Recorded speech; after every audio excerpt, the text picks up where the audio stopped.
A former U.S. Army Division commander argues that Moscow's catastrophic helicopter losses stem from outdated tactics rather than inherent vulnerabilities on the aircraft themselves. Defense Express reported the information. The debate over whether helicopters still have a place on the modern battlefield has intensified following Russia's disastrous use of rotorcraft in its war against Ukraine. However, according to Jeffrey Schloesser, Bell's vice president and former commanding general of the U.S. Army's storied 101st Airborne Division, the massive Russian losses don't signal the end of helicopter warfare. They reveal fundamental tactical failures. Speaking with Flight Global, Schloesser pointed to Russia's opening moves in the Ukraine invasion as a textbook case of how not to employ rotorcraft. Their helicopters were flying in formation in broad daylight, at altitudes that were perfect for both surface-to-air missiles and small arms fire, he explained. The Ukrainians immediately destroyed the bulk of Russian capability because of the mistakes they made. They tried to conduct an air assault without suppressing the Ukrainian air defense system. The former division commander emphasized that Russian forces employed obsolete doctrines from the war's first days, leading to what he termed a bloody fiasco. After suffering devastating losses in multiple helicopter operations, including the failed Hostomel airfield assault, Moscow essentially abandoned complex rotorcraft missions altogether. Schloesser contrasted Russia's approach with how the United States would conduct similar operations in contested airspace. American forces would first deploy fighters, bombers, attack aircraft, and electronic warfare assets to create a safe corridor before committing helicopters to an assault mission. In many cases, the defeat of Russian forces happened very quickly, and in many instances, they were completely destroyed. The Russians learned nothing while trying to operate, he noted. Russia's current reluctance to risk complex, multi-layered helicopter operations, according to Schloesser, stems either from the loss of experienced personnel capable of planning such missions or from a strategic shift toward distant bombardment and infantry attrition tactics.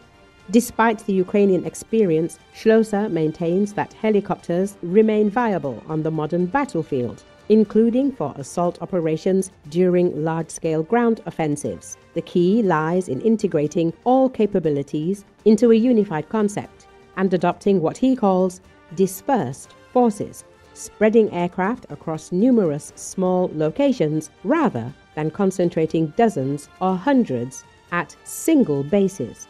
Success also requires tightly coordinated operations alongside aircraft, electronic warfare systems, ground-based air defense, and other combat forces, he added. The U.S. Army continues expanding helicopter capabilities through integration with unmanned systems that can assume some evacuation, supply, and strike missions, though not entirely replace crewed aircraft. It's simply a matter of determining the right balance between manned and unmanned platforms. Data provided by the Ukrainian Defense Ministry suggests Russia has lost 345 rotorcraft during the war. The Russian losses in Ukraine project says the vast majority of those losses, 82%, or 288 helicopters, came in the first 12 months of fighting. The proven ability of both Russia and Ukraine to hit specific targets hundreds of kilometers away with relatively simple munitions indicates this will prove challenging, requiring layered air defenses and counter-UAS protections. Ukraine's successful strike against 3 strategic bomber bases deep inside Russia in May revealed the vulnerability of parked aircraft, even those far from the battlefield.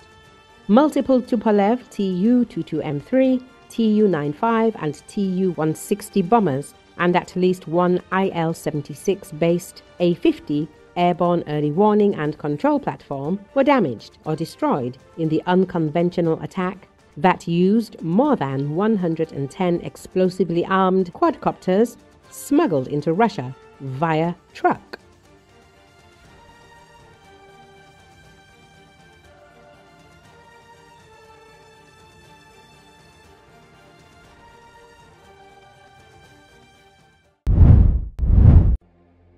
The family of a British woman killed in a Russian nerve agent attack on British soil in 2018 have said she is at peace, after an inquiry concluded that President Vladimir Putin was responsible for her death. According to Associated Press, Dawn Sturgis and her partner collapsed after they came into contact with a discarded perfume bottle containing the nerve agent Novichok. She had sprayed the contents of the bottle on her wrist and died days later. Her partner survived. The British government Thursday summoned Moscow's ambassador and sanctioned Russia's GRU intelligence agency over the attack in the city of Salisbury that targeted Sergei Skripal, a former Soviet agent who had defected to Britain. Skripal and his daughter Yulia became seriously ill, but survived. Former UK Supreme Court Justice Anthony Hughes, who led an inquiry into Sturgis' death, said that the attack on the Skripals must have been authorized at the highest level by Putin. The lawyer for Sturgis' family, Marcia Willis Stewart, said the verdict was vindication. The inquiry has concluded that Dawn was a wholly innocent victim, killed by Novichok as a direct result of Russia's cruel and cynical attempt to assassinate Sergei Skripal, she added. Moscow has denied any role in the attack. Today, my Right Honourable friend the Foreign Secretary has imposed a further cost on the Russian regime by sanctioning the GRU under the Russia sanctions regime, along with several associated individuals.